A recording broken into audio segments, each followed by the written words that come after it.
So pag pumunta kayo dito na Baguio, dapat ma-experience nyo yung pag-picking ng strawberry. Yan mga ka-jungle, ang laki nitong strawberry na to. Yan, wow! At ito po ang aking nakuhang strawberries.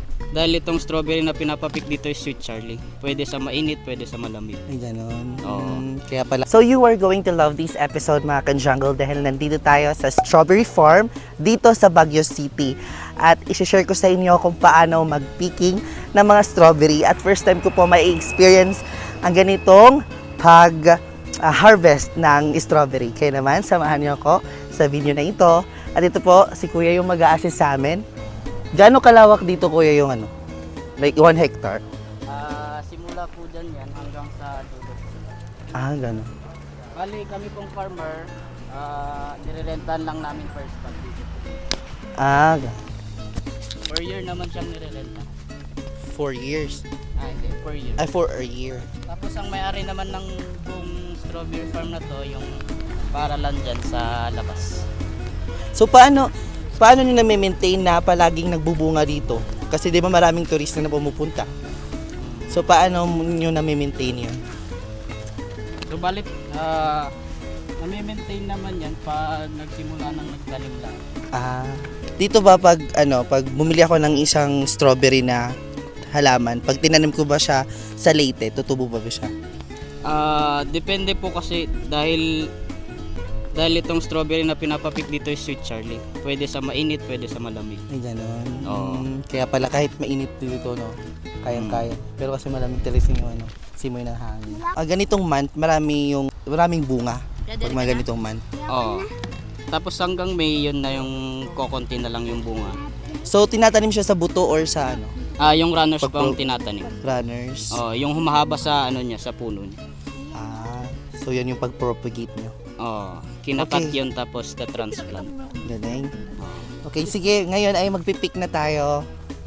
Bali dito po kayo mamimitas. Magsisimula po dito hanggang sa dulo po yan. Marami kayong pagtitingnan.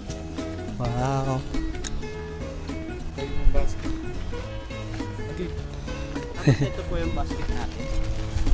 Bali hanggang dito po yung 1 kilo natin, 3/4 ng basket. Saan?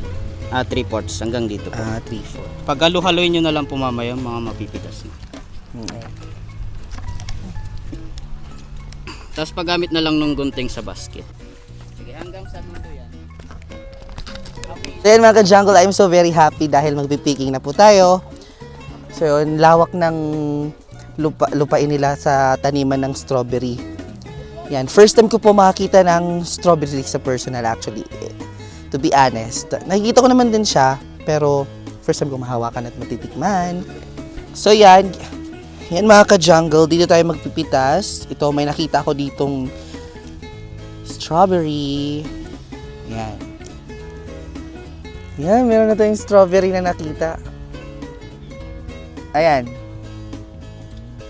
Ayan oh. Ang daming bunga ng strawberry.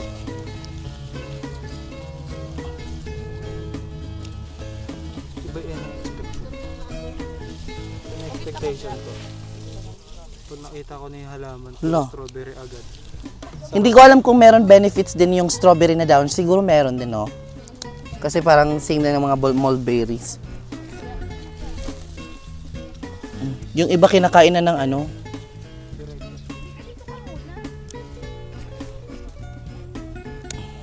Ayan. So yan mga ka-jungle. Si mama, nagpipicking din. Si tita, si ate. Dito po kami family kasi first time namin mag-picking dito sa Baguio. Ayan. Ganito po yung flower pala. Pag hindi pa sila ito, flower ng strawberry.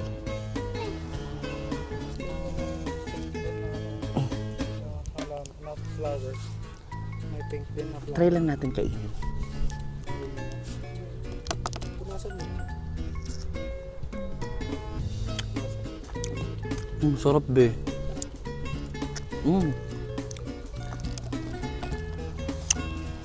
Pero bawal talaga yan. Isa lang kinain ko. So pag pumunta kayo dito na Baguio, dapat ma-experience nyo yung pag-picking ng strawberry.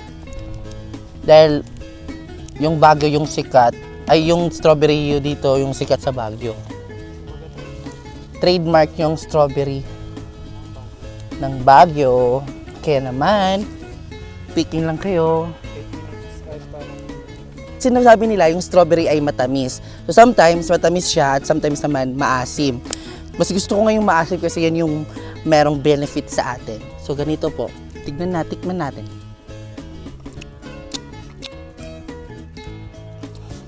Para siyang lasang yung apple tsaka yung kamyas. Kasi maasim siya eh. So ito na po yung na-pick ko. Kaunti pa lang. Si Sophia, patingin. Sophia. So, pag magpipick kayo dito, 1 kilo, hanggang dito daw yung parang nila. 1 kilo.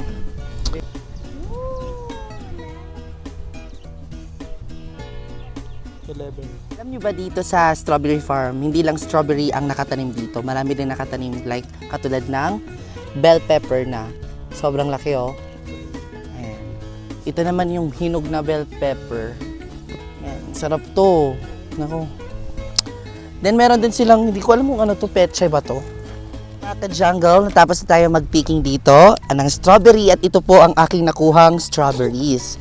Actually, marami na, di ba? So, 1 kilo na ata to. Ayan, kung gusto niyo pumunta dito sa Baguio at gusto niyo ma-experience yung magpipicking kayo ng strawberry, try niyo pumunta dito sa La Trinidad. Dito yan located sa Baguio, La Trinidad. So, yan ang ating vlog for today. I hope nagustuhan nyo ang ating vlog for today at nasama ko kayo paano ma-experience ang pag-picking ng strawberry. Maraming salamat sa panonood and I will see you next episode mga ka-jungle because more plant, less stress!